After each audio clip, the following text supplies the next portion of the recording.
Cada día, al servirle el desayuno, al plancharle las camisas, al prepararle su comida favorita, mi marido me decía las mismas palabras que se clavaban como cuchillos en mi pecho. Tú nunca serás como ella. Mi primera esposa sí sabía hacerlo bien. Viví 5 años escuchando esto. 5 años tratando de ser suficiente para un hombre que me comparaba constantemente con una mujer que ya no estaba. Pero el día que me desplomé en la cocina, mientras preparaba su mole preferido, cuando caí al suelo sin fuerzas, él me cargó desesperado y me llevó al hospital gritando que me había resbalado con el aceite. Lo vi ponerse pálido, completamente blanco como papel, cuando el médico hizo una pregunta simple que lo dejó temblando frente a mí. Esa pregunta cambió todo. Reveló una verdad tan oscura que jamás imaginé que el hombre con quien me había casado pudiera esconder algo así. Sigue mi historia hasta el final y comenta la ciudad desde donde me estás viendo para saber qué tan lejos ha llegado mi relato. Durante 5 años creí que mi problema era no ser lo suficientemente buena.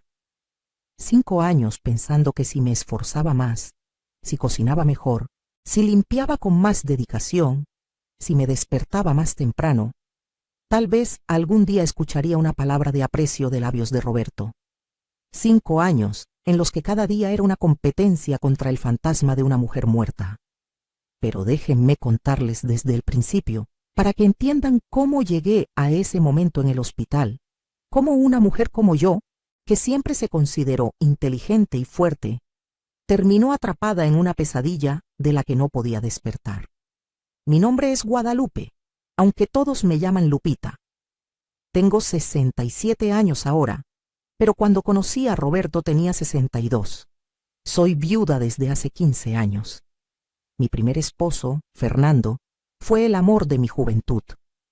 Nos casamos cuando yo tenía apenas 20 años y estuvimos juntos 42 años hasta que un infarto se lo llevó una mañana de domingo, justo después de misa. Fernando no era perfecto, pero me respetaba, me valoraba. Criamos 3 hijos juntos, pasamos dificultades económicas, momentos difíciles, pero siempre con respeto mutuo. Cuando él murió, sentí que mi vida se acababa. Mis hijos ya estaban grandes, viviendo sus propias vidas. Carlos en Monterrey con su familia, Patricia en Guadalajara y mi Angelita en la Ciudad de México. Yo me quedé sola en nuestra casa de Puebla, esa casa donde habíamos construido tantos recuerdos. Los primeros años de viudez fueron los más difíciles. La soledad pesaba, sobre todo en las noches. Mis amigas me insistían en que saliera, que conociera gente. Lupita, todavía eres joven, todavía tienes mucha vida por delante, me decían. Yo me resistía. Me parecía una traición a la memoria de Fernando siquiera pensar en otro hombre. Pero el tiempo pasa, y la soledad tiene una forma de suavizar incluso las convicciones más firmes. Fue en la iglesia donde conocí a Roberto. Él también era viudo, o eso decía. Tenía 65 años, bien parecido, siempre vestido pulcramente, con buenos modales. Empezamos a conversar después de las misas dominicales. Me invitó a tomar café. Parecía un hombre educado, respetuoso.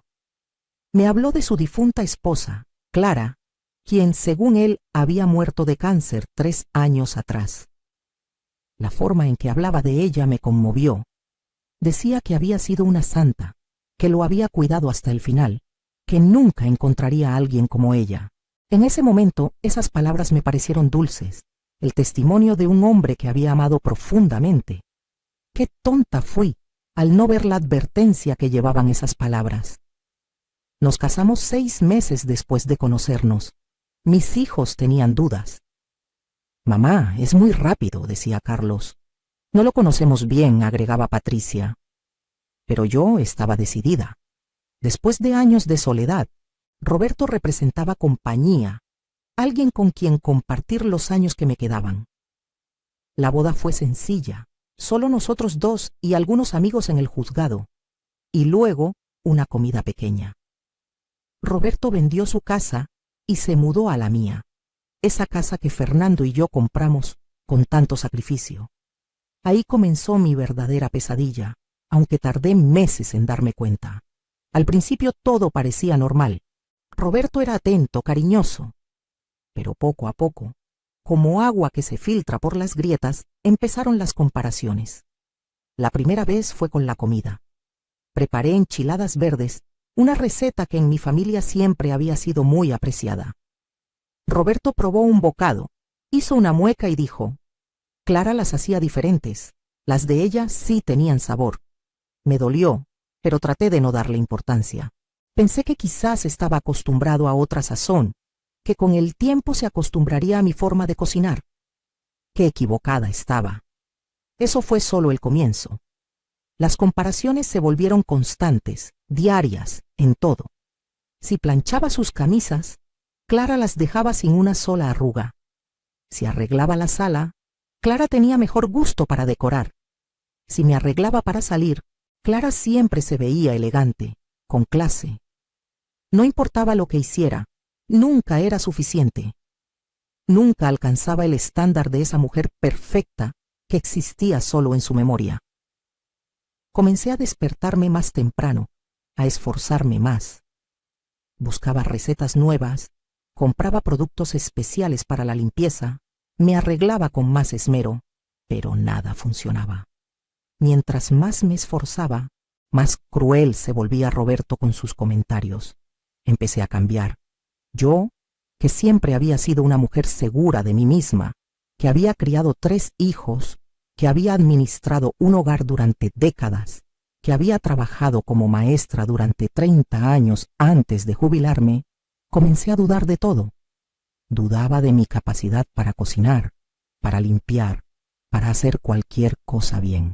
Dejé de ver a mis amigas porque Roberto siempre encontraba alguna razón para criticarme cuando regresaba de verlas. Clara no andaba de chismosa con las vecinas, decía. Mis hijos notaron el cambio en mí cuando me llamaban, pero yo les mentía, les decía que todo estaba bien. Me daba vergüenza admitir que me había equivocado, que ese matrimonio había sido un error. Roberto no trabajaba, decía que vivía de su pensión, pero nunca aportaba dinero para los gastos de la casa. Yo pagaba todo con mi pensión de maestra y los ahorros que Fernando me había dejado. La luz, el agua, la comida, todo salía de mi bolsillo, y aún así, las críticas continuaban. Me convertí en sirvienta en mi propia casa, en una casa que ni siquiera era de él. Cocinaba lo que él pedía, lavaba su ropa, limpiaba todo, porque nada estaba lo suficientemente limpio para él. Y siempre las comparaciones con Clara, esa mujer perfecta que según él nunca cometía errores. Pero lo peor no eran las comparaciones. Lo peor era cómo me hacía sentir invisible, como si yo no importara, como si mi única función fuera intentar inútilmente llenar el vacío que Clara había dejado. Había días en que no me dirigía la palabra, solo señalaba cosas que estaban mal. Una mancha en un vaso, una arruga en una servilleta, la comida demasiado salada o demasiado desabrida. Yo caminaba sobre cáscaras de huevo en mi propia casa, aterrorizada de cometer el más mínimo error que desatara otra comparación cruel. Los meses pasaron y yo me fui consumiendo, literalmente. Empecé a perder peso, a sentirme cansada todo el tiempo. Pensé que era por el estrés, por el esfuerzo constante de tratar de ser perfecta. Me dolía la cabeza frecuentemente, me sentía mareada. Pero no le di importancia. Estaba demasiado ocupada tratando de mantener contento a Roberto, aunque sabía que era imposible. Mis hijos insistían en que fuera al médico, pero yo les decía que estaba bien, que solo eran achaques de la edad. Entonces llegó aquel día que lo cambió todo. Era un martes, lo recuerdo perfectamente. Roberto había pedido mole para comer, ese mole poblano que lleva horas de preparación. Me había levantado desde las 5 de la mañana para comenzar. Primero los chiles, tostarlos, remojarlos, luego todos los ingredientes, el chocolate, las almendras, las pasas, el ajonjolí, las especias. El olor llenaba toda la casa.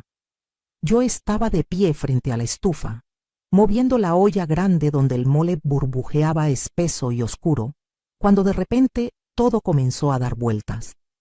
Sentí que las piernas no me respondían, que el suelo se venía hacia mí. Lo último que recuerdo es el sonido de la cuchara de madera cayendo al piso.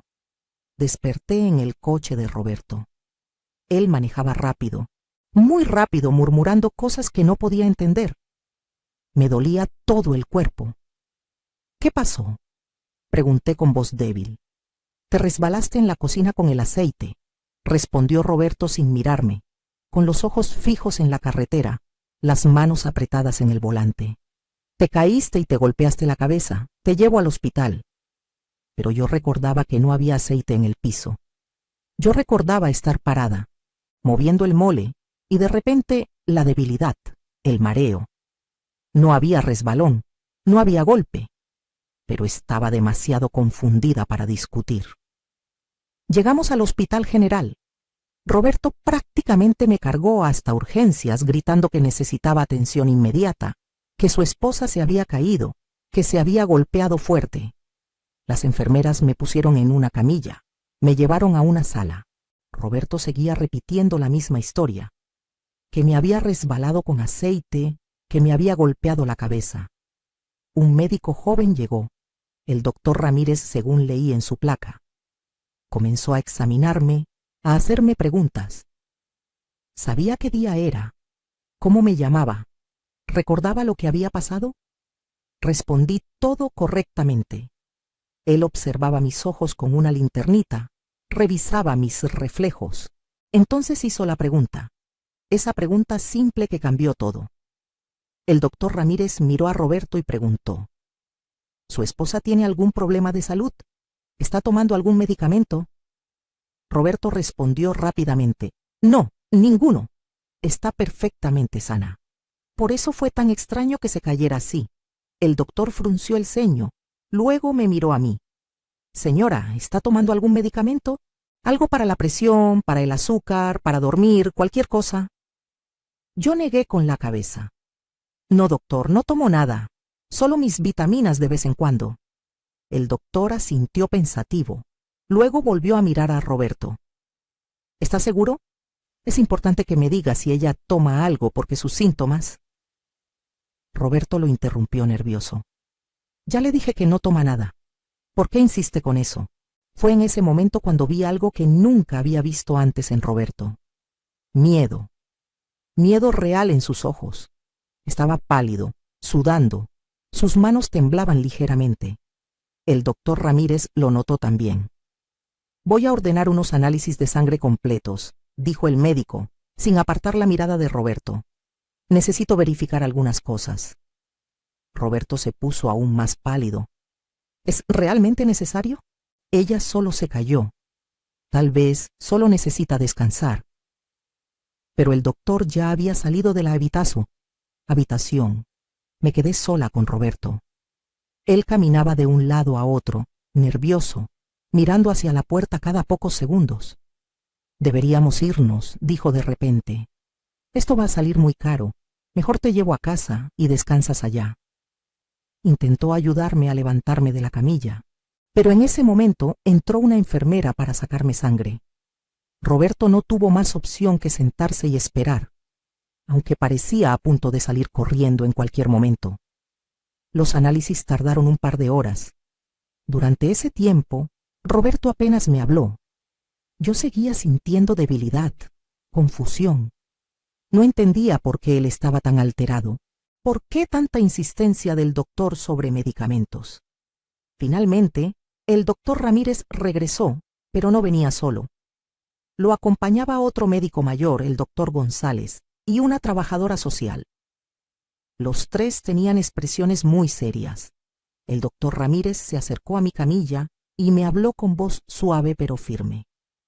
Señora Guadalupe, sus análisis muestran niveles muy altos de cierto tipo de sedantes en su sangre, sedantes que requieren receta médica.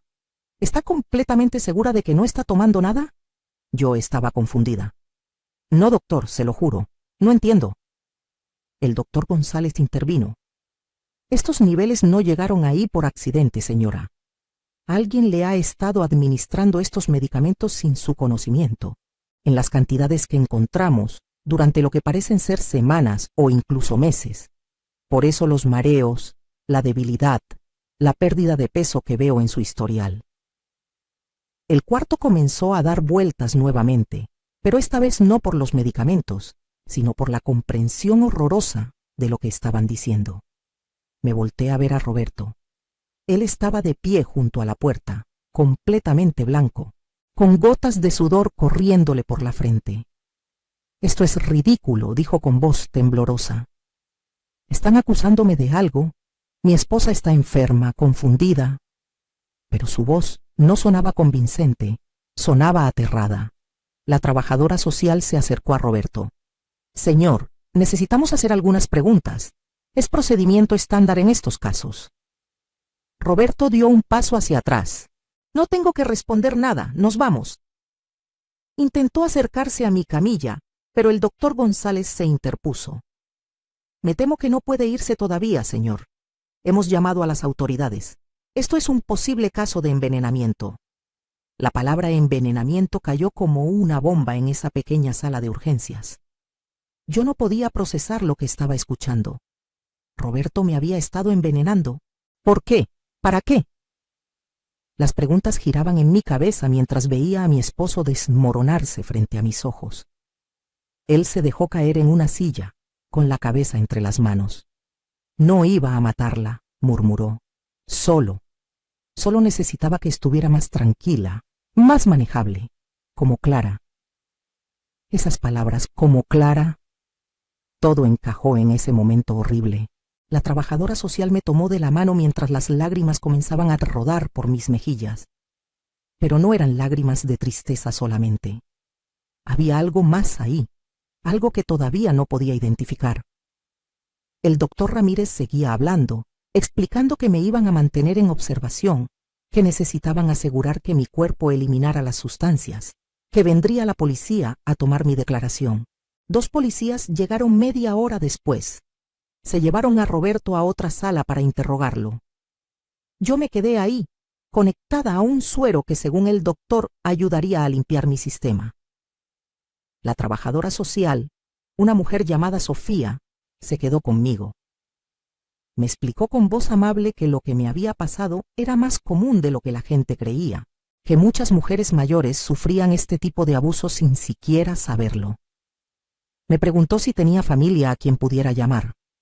Llamé a mis hijos, primero a Carlos, luego a Patricia, finalmente a Angelita. Los 3 entraron en pánico. Carlos me dijo que tomaría el primer autobús desde Monterrey. Patricia dijo que manejaría desde Guadalajara inmediatamente. Angelita, que estaba más cerca, dijo que llegaría en 2 horas. Les conté todo, o lo poco que sabía hasta ese momento. Escuchar sus voces, su preocupación genuina, su amor, me hizo darme cuenta de cuánto los había alejado en esos 5 años, cuánto había permitido que Roberto me aislara de las personas que realmente me amaban. Mientras esperaba a que mis hijos llegaran, la policía regresó con información que me dejó helada. Después de interrogar a Roberto, habían conseguido una orden para revisar nuestra casa. Encontraron frascos de medicamentos escondidos en el closet de Roberto, recetados a nombre de Clara, su difunta esposa. Sedantes, ansiolíticos, medicamentos para dormir. Pero había más, mucho más. También encontraron un diario, un cuaderno donde Roberto había estado documentando todo. Un oficial me mostró el cuaderno con guantes puestos. Con voz cuidadosa, me leyó algunos fragmentos. Roberto había escrito fechas, dosis, observaciones sobre cómo yo reaccionaba a los medicamentos. Hoy le puse media pastilla en el café de la mañana. Estuvo más dócil, no discutió cuando critiqué su comida. Le aumenté la dosis. Necesita estar más como Clara, menos respondona. Está perdiendo peso. Bien, Clara era delgada. Las palabras me atravesaban como cuchillos. Este hombre había estado experimentando conmigo como si fuera un objeto, tratando de convertirme en un reemplazo de su esposa muerta. Pero luego, el oficial leyó algo que me heló la sangre completamente. Una entrada del diario de apenas 2 semanas atrás. La dosis ya es considerable. Pronto pasará lo mismo que con Clara. Después tendré la casa, su pensión acumulada, sus ahorros. Esta fue más difícil que la anterior, pero vale la pena. Me quedé sin respiración. ¿La anterior? Pregunté con voz temblorosa. El oficial asintió con expresión grave. Señora, creemos que su esposo hizo lo mismo con su primera esposa. Clara no murió de cáncer, como él decía. La policía ya está exhumando el cuerpo para hacer análisis. El mundo se detuvo. Roberto no solo me había estado envenenando a mí, había matado a su primera esposa de la misma manera, y probablemente planeaba hacer lo mismo conmigo. Me casé con un asesino. Compartí mi cama con un asesino durante 5 años. Las náuseas me invadieron y la enfermera tuvo que traerme algo para calmarme. Mis hijos llegaron esa noche, uno tras otro. Carlos llegó primero, con los ojos rojos de haber llorado en todo el camino. Me abrazó como cuando era niño y había tenido una pesadilla. Patricia llegó 1 hora después, furiosa, jurando que Roberto pagaría por lo que me había hecho. Y Angelita, mi bebé, aunque ya tuviera 40 años, se sentó en la orilla de mi cama de hospital y lloró conmigo hasta que las dos nos quedamos sin lágrimas. Esa noche, rodeada de mis hijos, con el suero limpiando lentamente mi cuerpo del veneno que mi esposo me había estado dando, algo cambió dentro de mí. La tristeza comenzó a transformarse en algo diferente. Rabia. Rabia pura y justificada. Ese hombre me había robado 5 años de mi vida. Me había hecho dudar de mí misma. Me había aislado de mi familia. Me había envenenado lenta y deliberadamente, planeando quedarse con todo lo que Fernando y yo habíamos construido con tanto esfuerzo. Y lo peor, lo absolutamente imperdonable, había matado a otra mujer antes que a mí. Pero Roberto había cometido un error enorme. Me había subestimado, había asumido que era solo una vieja tonta y solitaria, fácil de manipular, fácil de controlar, fácil de eliminar. No tenía idea de quién era yo realmente, de lo que era capaz cuando me quitaban la niebla de los sedantes. No sabía que la mujer dulce y sumisa que había visto durante 5 años no era la verdadera Guadalupe. Era solo una versión drogada y confundida de mí. La verdadera yo estaba despertando y estaba furiosa. Los doctores me mantuvieron en el hospital 3 días, mientras los medicamentos salían de mi sistema. Cada día me sentía más clara, más fuerte, más yo misma. Era como despertar de una pesadilla larga y confusa. Roberto fue arrestado esa primera noche. Los cargos iniciales fueron intento de homicidio y abuso doméstico, pero la policía me dijo que probablemente aumentarían una vez que tuvieran los resultados de la exhumación de Clara. Mis hijos querían que me fuera acá a vivir con alguno de ellos, al menos temporalmente. Carlos insistía en que me fuera a Monterrey con él y su familia. Patricia me rogaba que la acompañara a Guadalajara. Angelita me suplicaba que me mudara a la Ciudad de México, pero yo no quería irme. Esa era mi casa. Fernando y yo la compramos cuando teníamos 30 años, con un préstamo que nos tomó 20 años pagar. Ahí criamos a nuestros hijos, ahí vivimos nuestra vida. No iba a dejar que Roberto me la quitara, ni siquiera después de todo lo que había hecho. Así que les dije a mis hijos que volvería a casa, pero no estaría sola. Patricia se tomó un mes de vacaciones en su trabajo y se quedó conmigo. Su presencia era un consuelo, pero también un recordatorio constante de lo que casi pierdo. Cuando volví a casa, después de esos 3 días, todo se veía diferente. La cocina donde me había desmayado, la sala donde había soportado tantas críticas crueles, el dormitorio que había compartido con un hombre que planeaba asesinarme. Cada espacio estaba contaminado con los recuerdos. Patricia me ayudó a empacar todas las cosas de Roberto, su ropa, sus zapatos, sus objetos personales. Todo fue a cajas que la policía recogió como evidencia o que donamos. Quité las sábanas de la cama y las quemé en el patio. Puede sonar dramático, pero necesitaba ese ritual de purificación. En los días siguientes, mientras mi cuerpo seguía recuperándose, comencé a reconstruir mi vida. Llamé a mis amigas, a las que había abandonado durante esos 5 años. Les conté todo.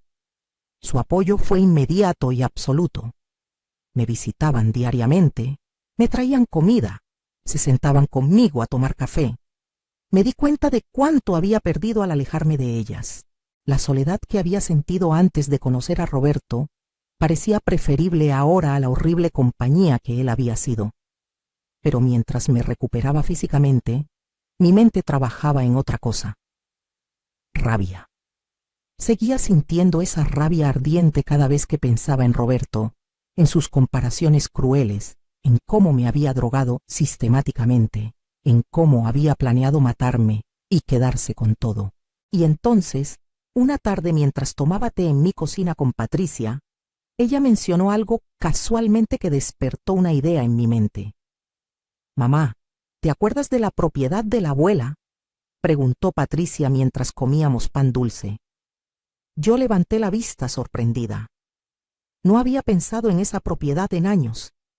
Mi madre había muerto 10 años atrás, dejándome a mí y a mis 2 hermanas un terreno en las afueras de Cholula. Era un buen terreno, grande, bien ubicado, pero mis hermanas y yo nunca nos pusimos de acuerdo sobre qué hacer con él. Así que ahí se había quedado, solo pagando impuestos, esperando. «¿Por qué lo preguntas?», le dije a Patricia. Ella se encogió de hombros. «No sé, estaba pensando que tal vez ahora que necesitas dinero para los abogados y todo esto». Se detuvo al ver mi expresión, porque en ese momento, como un rayo de luz atravesando nubes oscuras, una idea se formó en mi mente. Una idea brillante, poderosa, perfecta. Roberto no sabía nada de esa propiedad. Nunca se lo había mencionado porque cuando nos casamos, yo apenas recordaba que existía. Habíamos hecho separación de bienes cuando nos casamos, algo que mis hijos habían insistido aunque Roberto se quejó. Él pensaba que solo tenía esta casa, mi pensión de maestra y algunos ahorros modestos. No tenía idea de que ese terreno en Cholula ahora, con el desarrollo de la zona, valía una fortuna. Y no tenía idea de que 2 años atrás, mis hermanas y yo finalmente habíamos llegado a un acuerdo y habían quedado preparadas las escrituras donde ellas me vendían su parte a precio simbólico. Solo faltaba mi firma para que el terreno completo fuera completamente mío. Llamé a mi abogado al día siguiente. El licenciado Mendoza había sido amigo de Fernando, nos había ayudado con la compra de la casa décadas atrás. Había manejado la herencia cuando Fernando murió. Era un hombre de confianza total. Le conté todo lo que había pasado con Roberto y luego le conté mi idea. Quería saber exactamente cuánto valía ese terreno ahora. Quería saber qué opciones tenía. El licenciado Mendoza se puso a trabajar inmediatamente. 2 semanas después me llamó a su oficina. Me senté frente a su escritorio mientras él abría una carpeta gruesa. «Lupita», dijo con una sonrisa que no había visto en su rostro antes, «ese terreno que tu madre te dejó, con el nuevo desarrollo de la zona, con los negocios que se están instalando ahí, vale mucho más de lo que imaginabas». Deslizó un papel hacia mí. El número que vi me dejó sin aliento. No era millonaria, pero definitivamente nunca más tendría que preocuparme por dinero. «Hay más», continuó el licenciado Mendoza. «He estado investigando la situación legal con Roberto. Como se casaron con separación de bienes, él no tiene ningún derecho sobre tus propiedades ni sobre tu dinero. Esta casa es tuya, siempre lo ha sido. Tus cuentas de banco son tuyas, y este terreno es tuyo. Él no puede tocar nada de eso, incluso si no fuera a prisión, lo cual es casi seguro que va a pasar». Hizo una pausa, luego agregó: «Pero Lupita, hay algo más que necesitas saber. He estado hablando con el fiscal del caso. Los resultados de la exhumación de Clara salieron. Había altos niveles de los mismos medicamentos en su cuerpo. Roberto la mató, no hay duda. Y están construyendo un caso muy sólido. Van a acusarlo de homicidio en primer grado por Clara y de intento de homicidio por ti». La información me golpeó como una ola. Roberto iba a prisión, por mucho tiempo, tal vez por el resto de su vida, y yo estaba a salvo, completamente a salvo. No solo eso, sino que tenía recursos que él nunca imaginó que tuviera. Una sonrisa lenta se extendió por mi rostro. El licenciado Mendoza la vio y asintió con comprensión. «¿Qué quieres hacer?», me preguntó. Pasé las siguientes semanas planeando cuidadosamente. Firmé las escrituras del terreno de Cholula. Ahora era completamente mío, pero no lo vendí todavía. Tenía otros planes primero. Contraté a un detective privado, algo que nunca imaginé que haría en mi vida. Le pedí que investigara todo sobre Roberto, todo. Su pasado, sus otras relaciones, sus finanzas, todo. Lo que descubrió me dejó helada, pero también confirmó mis sospechas más oscuras. Roberto no solo había matado a Clara. Antes de Clara había habido otra esposa, 20 años atrás. Una mujer llamada Beatriz, que según los registros oficiales había muerto de un ataque cardíaco a los 60 años. Pero el detective encontró similitudes perturbadoras. Beatriz también había estado experimentando mareos y debilidad antes de morir. Su muerte también había sido repentina. Y después de su muerte, Roberto había vendido la casa de ella, había cobrado su seguro de vida, se había quedado con todo. El patrón era claro. Roberto era un depredador serial que se dedicaba a cazar viudas, casarse con ellas, envenenarlas lentamente para que pareciera enfermedad natural y quedarse con sus propiedades. Esta información se la pasé inmediatamente al fiscal. Era evidencia crucial. Ahora estaban investigando la muerte de Beatriz, también, planeando exhumar su cuerpo. Roberto, el hombre que me había hecho sentir inadecuada durante 5 años, que me comparaba constantemente con su perfecta esposa muerta, resultó ser un asesino en serie. Las comparaciones con Clara ahora tenían un significado completamente diferente y retorcido. No me comparaba con ella porque la extrañara. Me comparaba con ella porque estaba tratando de recrear las condiciones que le habían funcionado antes, tratando de convertirme en una víctima sumisa y confundida como ella había sido. El juicio se programó para 6 meses después de mi hospitalización. Durante ese tiempo, yo seguí recuperándome, ganando peso, ganando fuerza. Cada día me sentía más como la Guadalupe que había sido antes de conocer a Roberto. Mis hijos se turnaban para visitarme. Mis amigas se convirtieron nuevamente en parte regular de mi vida. Empecé a ir a terapia, algo que la trabajadora social Sofía me había recomendado. Necesitaba procesar todo lo que había vivido, todo el trauma, toda la manipulación. En la terapia aprendí sobre el abuso narcisista, sobre cómo los depredadores como Roberto eligen a sus víctimas. Aprendí que nada de lo que me pasó fue mi culpa, que la soledad que sentí después de la muerte de Fernando era normal y comprensible, que Roberto se aprovechó de esa vulnerabilidad deliberadamente, que yo no fui tonta ni débil, sino humana. Una humana que quería compañía y amor, y que tuvo la mala suerte de encontrarse con un monstruo disfrazado de hombre respetable. Pero también aprendí algo más importante. Aprendí que sobreviví, que fui más fuerte que él, que incluso drogada y confundida, alguna parte de mí siguió luchando, siguió viviendo, y ahora, con la mente clara, era imparable. 2 semanas antes del juicio, vendí el terreno de Cholula. Lo vendí a una desarrolladora que estaba construyendo un centro comercial en la zona. El precio fue incluso mejor de lo que el licenciado Mendoza había estimado. De repente, tenía más dinero del que había tenido en toda mi vida. Dinero que era completamente mío, que Roberto nunca sabría que existía hasta que fuera demasiado tarde para él hacer algo al respecto. Con parte de ese dinero, hice algo que había estado soñando.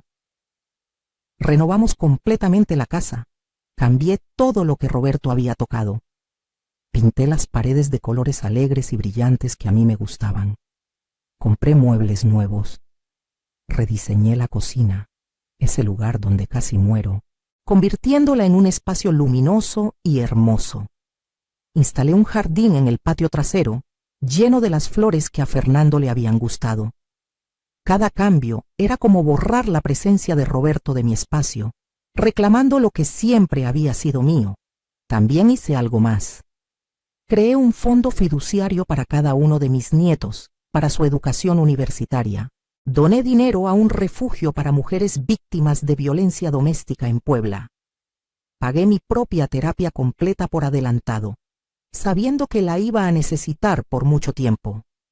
Me compré ropa nueva, ropa que me hacía sentir hermosa y fuerte. Por primera vez en 5 años, me miré al espejo y me gustó la mujer que vi reflejada. El día del juicio llegó finalmente. Mis 3 hijos vinieron conmigo, junto con el licenciado Mendoza. Entramos a la sala del tribunal con nuestras cabezas en alto. Roberto ya estaba ahí, sentado con su abogado de oficio. Cuando me vio entrar, algo cambió en su expresión. Yo no era la misma mujer que había visto por última vez en el hospital. Había subido de peso, me veía saludable. Llevaba un traje elegante, el cabello bien arreglado, maquillaje sutil, pero impecable. Me veía fuerte, próspera, feliz. Y creo que en ese momento él supo que había perdido más de lo que imaginaba. El juicio duró 3 días. Escuché el testimonio de los médicos que me trataron, explicando los niveles peligrosos de medicamentos en mi sangre. Escuché a los policías describir lo que encontraron en nuestra casa, los frascos de medicamentos, el diario horrible donde Roberto documentaba sus crímenes. Escuché al forense hablar sobre los restos de Clara, confirmando que había sido envenenada exactamente de la misma manera que Roberto intentó envenenarme a mí. Cuando llegó mi turno de testificar, subí al estrado con paso firme. El fiscal me hizo preguntas sobre mi relación con Roberto, sobre las comparaciones constantes con Clara, sobre cómo me sentía durante esos 5 años. Respondí cada pregunta con voz clara y fuerte. Miré a Roberto directamente a los ojos mientras describía cada crueldad, cada insulto disfrazado de comparación, cada momento en que me hizo sentir inadecuada. Vi cómo se encogía en su asiento, cómo evitaba mi mirada. El hombre que me había aterrorizado durante años ahora no podía ni siquiera mirarme a los ojos. El abogado de Roberto intentó hacer ver que yo había malinterpretado sus preocupaciones cariñosas, que los medicamentos eran para mi propio bien, porque yo estaba estresada, que él nunca tuvo intención de hacerme daño. Pero su defensa se desmoronó cuando el fiscal presentó el diario. Esas palabras escritas por la propia mano de Roberto, documentando cada dosis, cada efecto, comparándome con la anterior, planeando mi muerte. No había forma de explicar eso como otra cosa que lo que era: intento de asesinato premeditado. El tercer día, el jurado se retiró a deliberar. Solo tardaron 2 horas. Cuando regresaron, el portavoz se puso de pie y leyó el veredicto. Culpable de homicidio en primer grado en el caso de Clara Martínez. Culpable de intento de homicidio en primer grado en el caso de Guadalupe Reyes. Culpable de abuso doméstico agravado. Culpable de fraude. La sala estalló en murmullos. Yo cerré los ojos y sentí las lágrimas corriendo por mis mejillas, pero esta vez eran lágrimas de alivio, de justicia, de libertad. El juez dictó sentencia una semana después. 40 años de prisión sin posibilidad de libertad condicional. Roberto tenía 65 años. Probablemente moriría en prisión. Cuando el juez golpeó el martillo, Roberto finalmente me miró. Había lágrimas en sus ojos, pero no eran lágrimas de remordimiento. Eran lágrimas de autocompasión, de rabia por haber sido atrapado. En ese momento, cualquier pequeño rastro de duda que pudiera haber tenido sobre su culpabilidad se desvaneció completamente. Ese hombre era un monstruo, y ahora estaba donde pertenecía. Afuera del tribunal, los periodistas nos esperaban. La historia había captado atención mediática. El envenenador serial que se casaba con viudas para matarlas y robar sus propiedades. Pero yo no quise hablar con ellos ese día. Solo quería ir a casa con mis hijos, celebrar que todo había terminado. Pero no había terminado, no completamente. porque yo tenía un último acto que realizar. Unas semanas después de la sentencia, cuando las cosas se habían calmado un poco, hice una visita. Conduje hasta el cementerio donde Clara estaba enterrada. Encontré su tumba, una lápida simple que decía: Clara Martínez, esposa amada, descansa en paz. Me senté en el pasto frente a su tumba y hablé con ella, aunque sé que puede sonar extraño. Clara, le dije, no sé si puedes oírme, pero necesito decirte algo. Durante 5 años te odié. Te odié porque mi esposo no hacía más que compararme contigo, decirme que nunca sería tan buena como tú. Pero ahora sé la verdad. Tú no eras perfecta. Eras una víctima, igual que yo. Él te asesinó y luego usó tu memoria para torturarme. Lo siento. Siento que tuvieras que pasar por lo que pasaste. Siento que nadie sospechara, que nadie te salvara. Pero quiero que sepas que al final te conseguí justicia. Él va a pagar por lo que te hizo. Descansa en paz, Clara. Ambas somos libres ahora. Dejé flores en su tumba, flores blancas, y me fui. Era el cierre que necesitaba, no solo con Roberto, sino con el fantasma de la mujer que nunca conocí, pero que había dominado 5 años de mi vida. Los meses siguientes fueron de transformación completa. Terminé la renovación de la casa. Empecé a tomar clases de pintura, algo que siempre había querido hacer, pero nunca encontraba tiempo. Viajé por primera vez en años. Fui a visitar a cada uno de mis hijos en sus ciudades. Conocí mejor a mis nietos. Me reencontré con amigas de la infancia que no había visto en décadas. Comencé a vivir, realmente vivir, por primera vez desde la muerte de Fernando. Y algo más pasó, algo que nunca esperé. Me volví activista. Empecé a hablar públicamente sobre mi experiencia, sobre el abuso en la tercera edad, sobre cómo los depredadores apuntan específicamente a viudas mayores. Di charlas en centros comunitarios, en iglesias, en grupos de mujeres. Compartí mi historia una y otra vez, no porque fuera fácil, sino porque era necesario. Porque cada vez que la contaba, veía reconocimiento en los ojos de alguna mujer en la audiencia.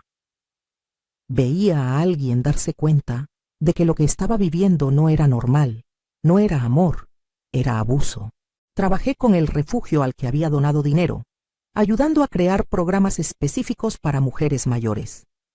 Porque descubrí que la mayoría de los recursos para víctimas de violencia doméstica están orientados a mujeres jóvenes con niños pequeños. Las mujeres de mi edad a menudo son olvidadas, invisibles. Pero nosotras también necesitamos ayuda, también necesitamos recursos, también necesitamos que alguien nos diga que merecemos respeto y seguridad, sin importar nuestra edad. 1 año después del juicio, el programa de televisión nacional Mujeres sin Miedo me invitó a compartir mi historia. Fue aterrador pero liberador pararme frente a esas cámaras y contar todo. Hablar de la vergüenza que sentí, del aislamiento, de cómo casi pierdo mi vida, pero también hablar de mi recuperación, de mi fuerza, de cómo sobreviví y prosperé. El programa se transmitió un domingo por la noche, y al día siguiente mi teléfono no paraba de sonar. Mujeres de todo el país llamaban, escribían, compartían sus propias historias. Muchas estaban viviendo situaciones similares, y mi historia les dio el valor para buscar ayuda. El impacto fue mayor de lo que jamás imaginé. Las autoridades comenzaron a prestar más atención a las muertes naturales de mujeres mayores, especialmente cuando había un nuevo cónyuge que se beneficiaba económicamente. Se hicieron cambios en los protocolos médicos para hacer análisis toxicológicos más completos cuando una mujer mayor llegaba con síntomas inexplicables. No puedo decir que cambié el sistema completo, pero ayudé. Ayudé a que otras mujeres no pasaran por lo que Clara y yo pasamos. 2 años después del juicio, en una tarde tranquila de primavera, estaba sentada en mi jardín recién renovado, tomando café y leyendo un libro, cuando mi nieta mayor, Sofía, nombrada así por mi madre, vino a visitarme. Tiene 20 años, Está estudiando Derecho en la UNAM. Se sentó junto a mí y me tomó de la mano. Abuela, me dijo, quiero que sepas algo. Por años, cuando era niña, pensaba que eras perfecta, siempre tan dulce, tan amable, tan dispuesta a complacer a todos. Pero ahora, después de todo lo que pasaste, después de verte pelear, verte recuperar, verte convertir en esta versión aún más fuerte de ti misma, ahora te admiro de verdad. Me enseñaste que nunca es tarde para defenderte, que nunca es tarde para reclamar tu vida, que la verdadera fuerza no está en ser perfecta o complacer a todos, sino en conocer tu valor y no permitir que nadie te lo quite. Sus palabras me hicieron llorar, pero eran lágrimas buenas, porque me di cuenta de que aunque Roberto me robó 5 años, aunque casi me roba la vida, no ganó. Yo gané. No solo sobreviví, sino que me convertí en inspiración para mi familia, para otras mujeres, para mi comunidad. El veneno que Roberto puso en mi cuerpo no pudo tocar mi espíritu, y al final, ese espíritu fue más fuerte que todo su odio y su crueldad. Hoy, mientras escribo esto, han pasado 3 años desde aquel día en el hospital. Tengo 70 años ahora. Vivo sola en mi casa hermosa y renovada, pero nunca me siento sola. Mis hijos me visitan regularmente. Mis amigas son parte constante de mi vida. Tengo proyectos, pasatiempos, propósito. He viajado a lugares que siempre quise conocer. Aprendí a pintar y mis cuadros cuelgan en las paredes de mi casa. Tomé clases de baile y voy a reuniones sociales donde bailamos danzón los domingos en el parque.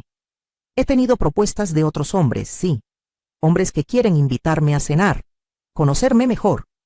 Y aunque ya no siento el rechazo automático que sentí inmediatamente después de la experiencia con Roberto, tampoco siento la necesidad de tener una pareja.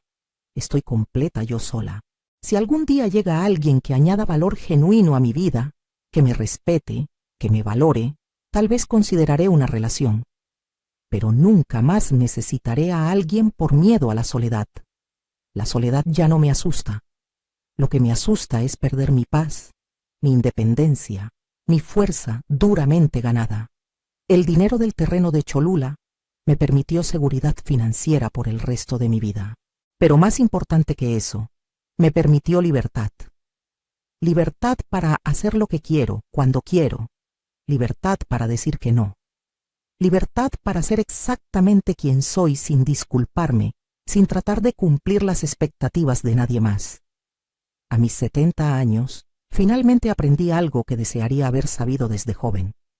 Mi valor no está determinado por lo bien que sirvo a otros, por cuánto me sacrifico, por si cumplo o no con algún estándar imposible de perfección. Mi valor es inherente, solo por existir, solo por ser yo. Roberto está en prisión, cumpliendo su sentencia de 40 años. Escuché que su salud se está deteriorando, que está enfermo. No siento satisfacción en eso, pero tampoco siento lástima. Simplemente no siento nada. Él es irrelevante para mi vida ahora. Una nota oscura en mi historia, pero no el final de mi historia, ni siquiera cerca. A veces pienso en Clara y en Beatriz, las otras mujeres que no tuvieron la suerte que yo tuve. El doctor, que prestó atención, que hizo las preguntas correctas, que se dio cuenta de que algo no cuadraba. Si hubiera sido otro médico, uno menos cuidadoso, tal vez Roberto se habría salido con la suya nuevamente.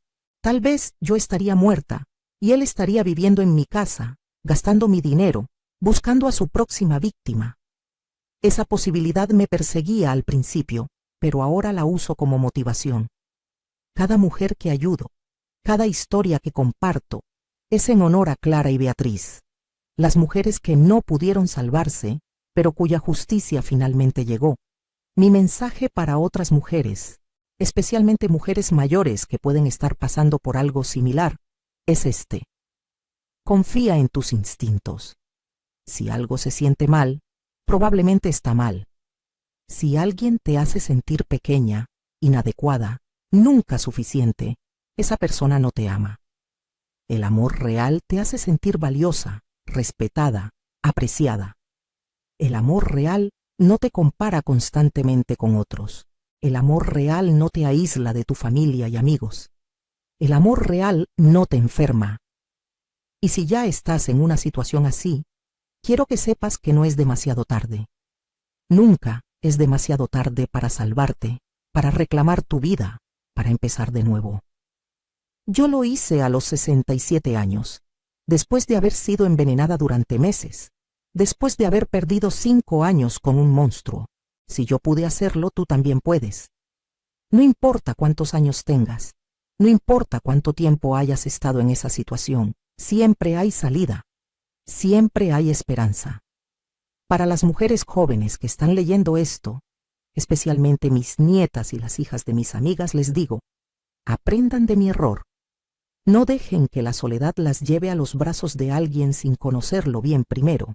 No ignoren las banderas rojas. No se casen con alguien que las hace sentir menos que.